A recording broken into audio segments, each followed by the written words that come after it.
Well, Spencer, we're 2 practices in this fall camp. Just what's the mood like with everybody? It's great, man. Guys flying around. A lot of smiles on people's faces. Yeah, I think everybody's just back to be playing the game at a normal pace without all the COVID issues and stuff like that. Of course, you still have to take the precautions if they do come, but it's a blessing just to be back on the field. A lot of guys mention energy higher. Is it? Do you notice it from this time last year? Oh yeah, man. With the facility being built and what the team has going for themselves and the projections and stuff like that, and us wanting to get better, the energy is through the roof. I mean, I haven't seen it like this since I have seen it, but not to this aspect. A lot of guys are really fired up about this season, and we're just looking forward to it. What are the biggest things that you guys feel like as a team you have to accomplish or get right between now and the first game of the season to be ready to go? We have to get the basic fundamentals down, just the base installs, making sure that we're polishing up everything that the coaches are giving us, whether that be coaching schemes, schematic-wise, planning for another team, just getting everything down, making sure that we're straight before we go and worry about another team. We have to make sure that our base fundamental, our base install is up to par. How do you feel about the quality you guys have on the offensive line group at this point? The quality that we have on the offensive line, you know what I'm saying, we're blessed. I mean, the second five that we have coming up, plus the new guys that we have coming in, it's a lot of potential and it's a lot of talent. Most definitely, especially us having the top leading rusher in the country, it obviously speaks volumes about the offensive line and what we've done in order to accomplish the things that we have. And it's just a testimonial to those guys. I mean, they work their asses off. I mean, they take extra time off, whether that be watching film, whether that be breaking down the plays and stuff like that, a little at work here, a little work after practice. They really take the time out to do all the little things right, which plays a big part in the end. I don't think I've seen a situation like what you guys went through last year where it was a different starting offensive line group pretty much every game, it felt like. Was that a big challenge for you guys, or how did that impact what we saw on the field? It did play a big impact, of course. It's the next guy up mentality, especially being in the game, especially with the COVID thing going on. It's literally shaking dice every time you take a test, really.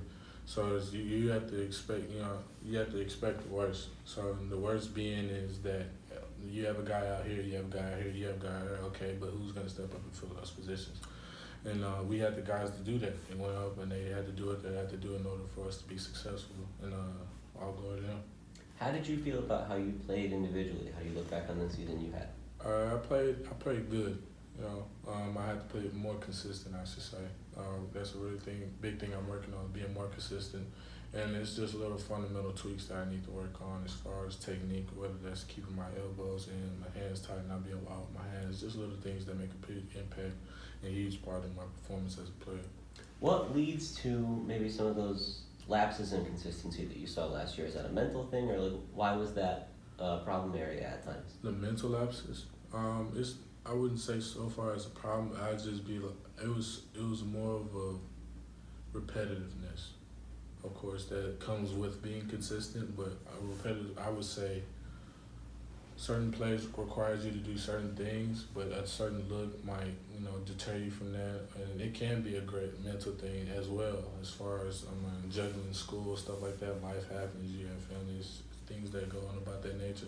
So being consistent, it comes with being disciplined. So, and if you're being disciplined, then it's easier to be more consistent in what you're doing. So I really had to bucket myself down, and I had to be a lot more disciplined in the way I go about things. I'll start something, and I'll do it for a long period of time, and then I'll start to fall off on the back end of it, just because I feel like I just got to be good with being bored.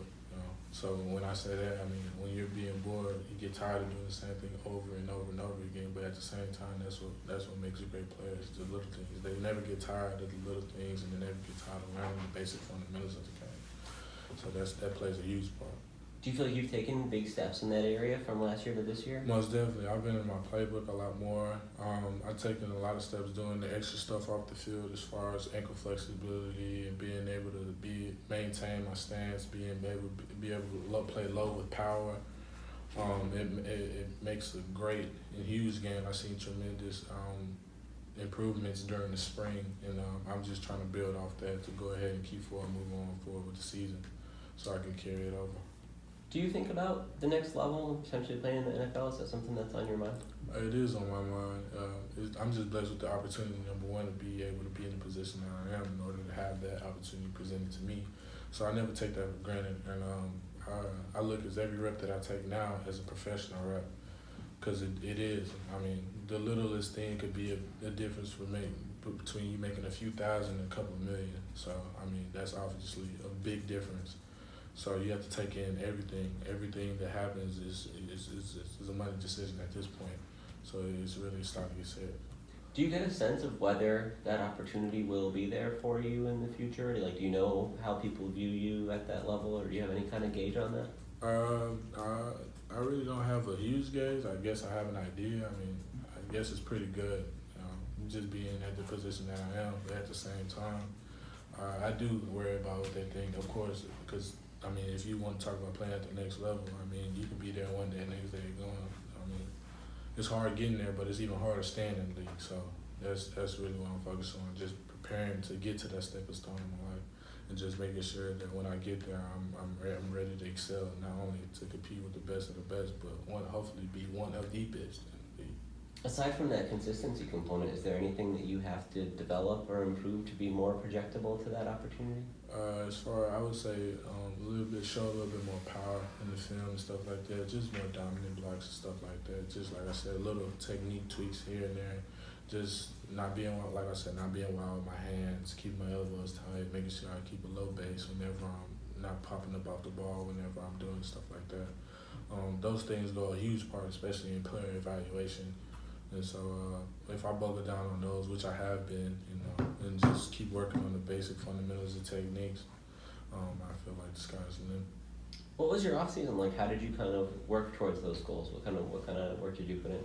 I put in a lot of work. I put in a lot of extra work. So I would come out with workout, would follow. Of course, he's gonna work us to death. Get a good workout with him. Go home, take a nap, rest a little bit. Then I'll go work out at BSA. Shout out to them.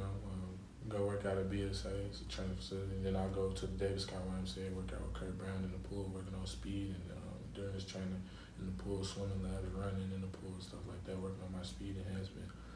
And I also took a lot of time this offseason staying in the training room. Man. I stay in the training room like it's my second home almost, because it basically is. I mean, at this point, you gotta think of it like your body is your money maker at this point. So just making sure like even little tweaks and stuff like that you may have, little eggs and stuff. I feel like the more you take care of your body, the better you're gonna be producing your production on the field.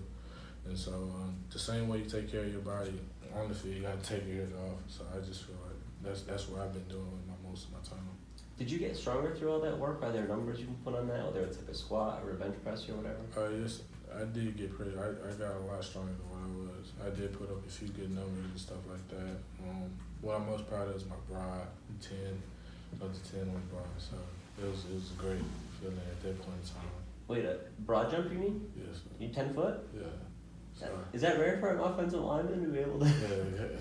Yeah. I'm kind of blown away. Yeah, I was just happy to jump a 10. I just feel like I'm trying to get to an 11 by the end of the season. But I mean, that's stuff we can work on in the offseason. Right now, I'm just working on tightening up my fundamentals and stuff like that, getting my base ground. I'm feedback under myself with the football part. Is that all about like weight training you do, or how do you like improve that? Explosive training. It's all it is. Being an explosive football player, an explosive position. That's all it is. So you were named to the Outland Trophies watch list. So what does that really mean to you, like individually, of being able to be on those lists and be considered for that, kind of award? Like I said, man, it really opened my eyes. You know what I'm saying? To a lot. To be recognized for that award is obviously a big deal, especially even being on the watch list. I really took that to heart, and it really opened my eyes. Like now, it's like you're going hard.